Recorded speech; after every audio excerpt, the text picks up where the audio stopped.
Hey superstars, welcome to your Monday workout. We are going core first. We are doing actually two exercises that are a little bit more back of the leg focused. So let's stop fucking around and get started.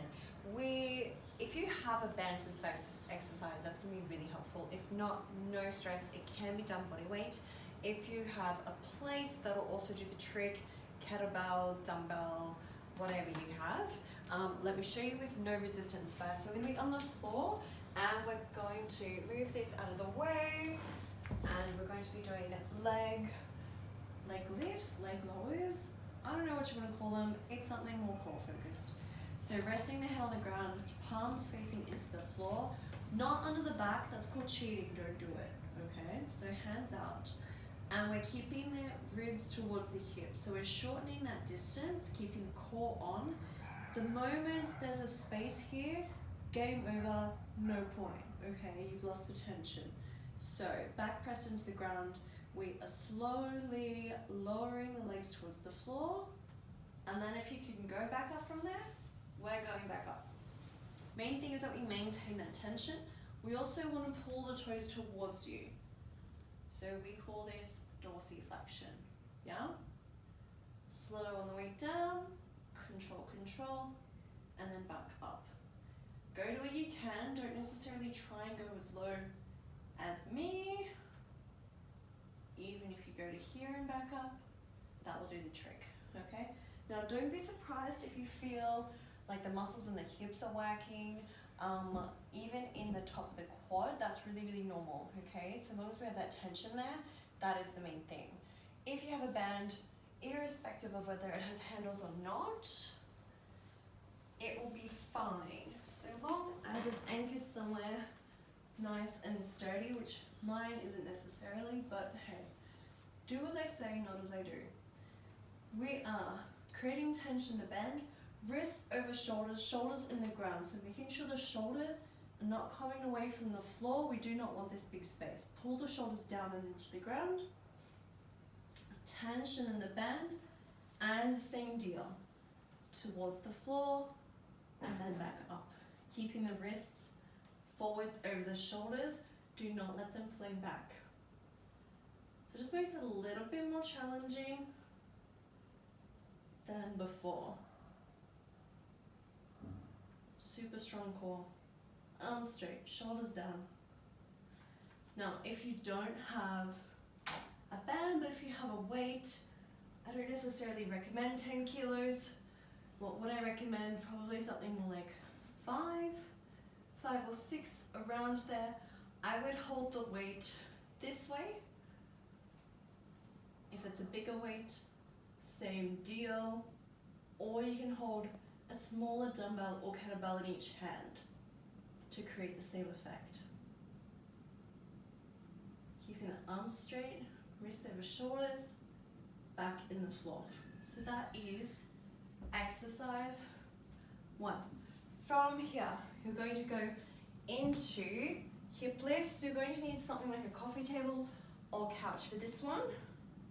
And we just want the heels on the edge, lying down. From here, we're going to create a bridge. So somewhat similar position, palms are in the ground. We're bringing the hips up and squeezing the glutes, squeezing the hamstrings, keeping the hips in line with the rest of you. And we're holding that position. For some of you, that will be tough enough, okay? But if you want a challenge, and I know some of you do, you're going to lift one leg just off the surface and back down. So to keep the hips level and in line with them twisting and turning is actually a big challenge, okay? So you almost want to push down with the stabilizing leg as the other one comes off the floor.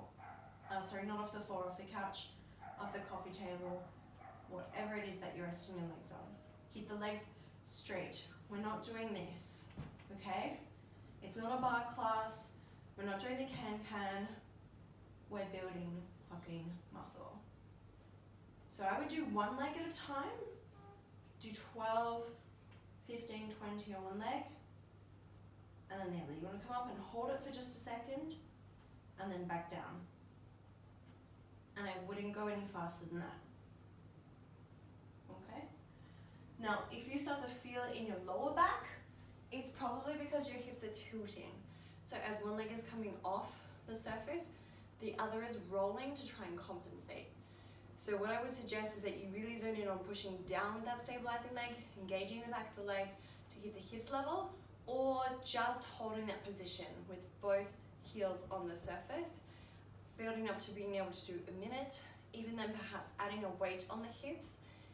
Once that becomes a little bit easy, then revisit the single leg version, but that's definitely a lot harder, and we do not want to feel it in the lower back. So also always minimizing the distance between the ribs and the hips, so that you've got the core on, you're pushing from the back of the legs rather than pushing from the lower back, because that's not what we want. The third exercise, we're going to do a curtsey lunge. So we are going to almost be bringing the knee of the back leg behind the heel of the front leg, okay? And much closer than usual. So in a normal lunge, we've got about 90 degrees at each knee. So we're much more in this setup. But for a curtsey lunge, when we're stepping kind of behind and across, we are in fact going very deliberate in being much closer. So maybe 10 centimeter distance there. So you're stepping behind and across, almost trying to get the feet and the knees to line up with each other. Like so. Always staying with tall posture, ribs in, core strong. And you're really going to feel this in the glute of the front leg. So, I'm going to make sure that this hip is not dropping. This is not the exercise. We're not corkscrewing, yeah? We still want the hips level and in line, but we're just pulling the knee behind that front heel, and we're a lot closer. It's okay for that knee to travel forwards because you are so close.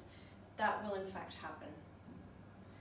Now, body weight will be tough for some people. If you want to challenge, grab a weight, grab two. You can do this in a goblet, holding in front of the body, elbows either side of the weight nice and close. Always helps to have a mirror if you have a mirror, or if you can film yourself doing a few repetitions, that helps too. Yeah. If you want two weights, then one for each hand.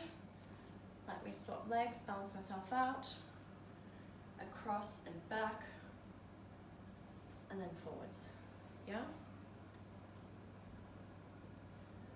So really, really glute focused, this lunge. Traditionally, we feel other lunges and split squats more in the front, and this is definitely more behind. So that is your third exercise. I'll see you in part 2, where we do more upper body focused exercises.